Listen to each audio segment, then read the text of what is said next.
আমি চলে এসেছি ইফকো 1026 ডিএপি ইফকো 1026 নিয়ে।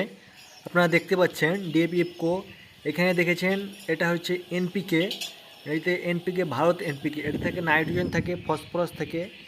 অবশ্যই আপনারা দেখতে পাচ্ছেন এটা হচ্ছে ডিএপি। আমি জমিতে দেব ডিএপি, এনপিকে এবং ইউরিয়া। এই দেখতে পাচ্ছেন এটা হচ্ছে ইউরিয়া।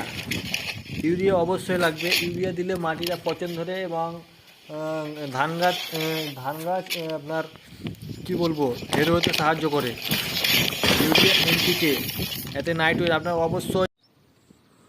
হ্যালো কিষানো ভাইও, আমি চলে এসেছি এই জমিটাতে। এই জমিটা লিগেছিলাম 2 দিন হলো। আজকে আমার জমিটা 20 দিন হলো ধান পোতা।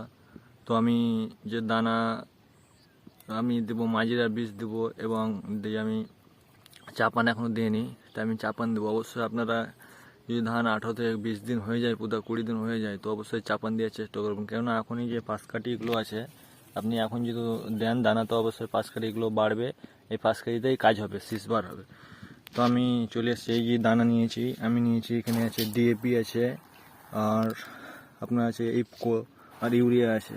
আমি আমার 10 কাঠা জমিতে আমি 1 কেজি 500 দিয়েছি ডিএপি, 500 ইফকো, 1026 এবং 500 ইউরিয়া। 1 কাঠা 1.5 কেজি করে দিচ্ছি এখন। তো আপনারা অবশ্যই দিবেন। ডিএপি খুব ভালো কাজ করে। আমি এবার মাজিরার জন্য এনেছি ধনমান। এই দেখতে পাচ্ছেন, মাঝিরার জন্য এনেছি ধনমান 20। এটাতে অনেক কাজ করবে। মাঝিরা পোকা যদি থাকে তো নষ্ট হয়ে যাবে, একদম মরে যাবে। তো আমি এটা 1 বিঘাতে 200 ml করে দেবো। তো আমি এখানে 10 কাঠা, তাই আমি 100 ml দেবো।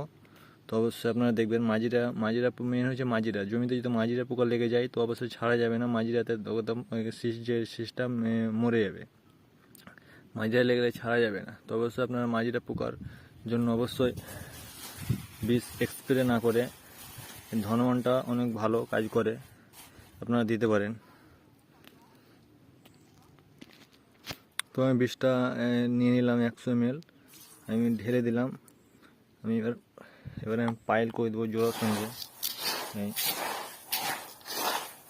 পাইল করে ছিটিয়ে দেবো।